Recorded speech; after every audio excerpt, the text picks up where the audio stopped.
Party chairman P Joseph sir നേതൃത്വം കൊടുക്കുന്ന കേരള കോൺഗ്രസ് പാർട്ടിയെ കൂടുതൽ ശക്തിപ്പെടുത്താനും തദ്ദേശ സ്വയംഭരണ സ്ഥാപനങ്ങളിലേക്കുള്ള ഇലക്ഷന് മുന്നോടിയായി പാർട്ടിയുടെ ജനകീയ അടിത്തറ വിപുലീകരിക്കാനും ലീഡർഷിപ്പ് തന്നെ കുറച്ച് കൂടുതൽ പ്രാതിനിധ്യത്തോടെ ഒന്ന് പുനഃക്രമീകരിക്കുക എന്ന തീരുമാനം പാർട്ടി എടുത്തതാണ്. അപ്പം അതിൻ്റെ ഭാഗമായി വിവിധ സ്ഥാനങ്ങളിലേക്ക് നേതാക്കളെ പുതുതായി നമ്മൾ നിയോഗിച്ചിട്ടുണ്ട്. നേരത്തെയുള്ള പാർട്ടി ഭാരവാഹികളെല്ലാവരും അവരുടെ സ്ഥാനങ്ങളിൽ തുടരുന്നതോടൊപ്പം പുതിയതായി ഇന്ന് പാർട്ടിയുടെ ഡെപ്യൂട്ടി ചെയർമാൻ സ്ഥാനത്തേക്ക് മുതിർന്ന നേതാവും മുൻ മന്ത്രിയുമായ TU കുരുളച്ചേട്ടനെ തീരുമാനിച്ചു. അതുപോലെ തന്നെ പാർട്ടിയുടെ കോർഡിനേറ്ററായി സ്റ്റേറ്റ് കോർഡിനേറ്ററായി അബു ജോൺ ജോസഫിനെയും ഇന്ന് നിയോഗിക്കുകയുണ്ടായി. അപ്പോൾ അബു ജോൺ ജോസഫിനെ ഈ സ്ഥാനത്തേക്ക് തീർച്ചയായിട്ടും ഇങ്ങനെ പുതിയ സ്ഥാനത്തേക്ക് നമ്മൾ കൊണ്ടുവരുമ്പോൾ കേരള കോൺഗ്രസ് പാർട്ടിയുടെ ഒരു പൊതു താല്പര്യം വെച്ചിട്ടാണ് ഞങ്ങൾ ചെയ്തിട്ടുള്ളത്. കാരണം അബു ജോൺ ജോസഫ് പാർട്ടിയുടെ സജീവ നേതൃത്വത്തിൽ ഉണ്ടായിരുന്നയാളാണ്. കഴിഞ്ഞ 10 വർഷക്കാലമായി യൂത്ത് ഫ്രണ്ടിൻ്റെ ചുമതലക്കാരനായും അതുപോലെ തന്നെ ITN പ്രൊഫഷണൽ സെല്ലിൻ്റെ സംസ്ഥാന തലത്തിലും ഒക്കെ അദ്ദേഹം പാർട്ടിയോട് സഹകരിച്ചാണ് പ്രവർത്തനങ്ങൾ യോജിച്ച പാർട്ടിയിലും സഹകരിച്ചാണ് പോയിട്ടുള്ളത്. പാർട്ടിയുടെ പിളർപ്പ് പാർട്ടിയിൽ നിന്ന് കുറച്ച് നേതാക്കൾ വിട്ടുപോയി, പിളർപ്പുണ്ടായി.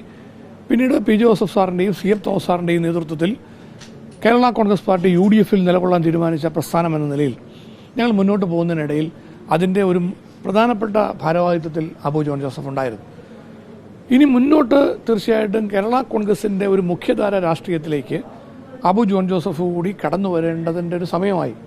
അല്ലെങ്കിൽ അതുകൂടി വേണം, അതുകൂടി വരുന്ന പാർട്ടിക്ക് നല്ലതാണ് എന്ന ഞങ്ങളുടെ ഒരു ചർച്ചയുടെ അടിസ്ഥാനത്തിലാണ് അബു ജോൺ ജോസഫിനെ കൂടി സ്റ്റേറ്റ് കോർഡിനേറ്ററായി നിശ്ചയിച്ചിട്ടുള്ളത്. അത് പാർട്ടിക്ക് 100% ഗുണം ചെയ്യുന്ന നല്ല കാര്യമാണ്. ഏകകണ്ഠമായിട്ടാണ് ഞങ്ങൾ എല്ലാവരും തീരുമാനമെടുത്തത്. ജോസ് കെ മാണിയുടെ വരവുമായി ബന്ധപ്പെട്ടുള്ള ചർച്ചകൾ മാധ്യമങ്ങളിൽ മാത്രമല്ല കോൺഗ്രസ് നേതാക്കളാണ് പലരും ഇതിന് പ്രതികരണങ്ങൾ നൽകിയിട്ടുള്ളത്.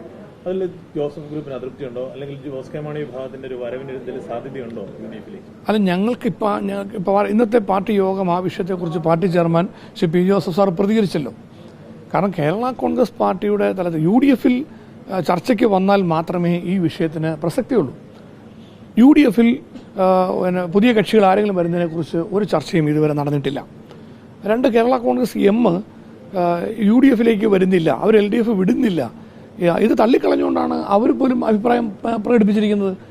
അവരെങ്ങനെ പ്രതികരണം നടത്തിയിരിക്കുന്ന സാഹചര്യത്തിൽ പിന്നെ ഞങ്ങൾ വരാത്ത കക്ഷിയെക്കുറിച്ച് വരുന്നുണ്ടോ എന്ന് പറഞ്ഞ് ചർച്ച ചെയ്യേണ്ട കാര്യമില്ലല്ലോ. അതുകൊണ്ട് ഞങ്ങൾ ആ ചർച്ചയ്ക്ക് പോയിട്ടില്ല, ആ വിഷയത്തിലേക്ക് ഞങ്ങൾ കടന്നിട്ടില്ല.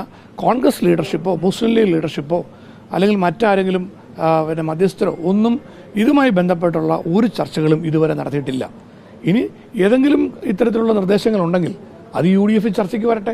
ചർച്ചയ്ക്ക് വരുന്ന സമയത്ത് പാർട്ടിയുടെ അഭിപ്രായം പറയുക എന്നുള്ളതാണ്. അത് party chairman P Joseph sir അഭിപ്രായം പറയും.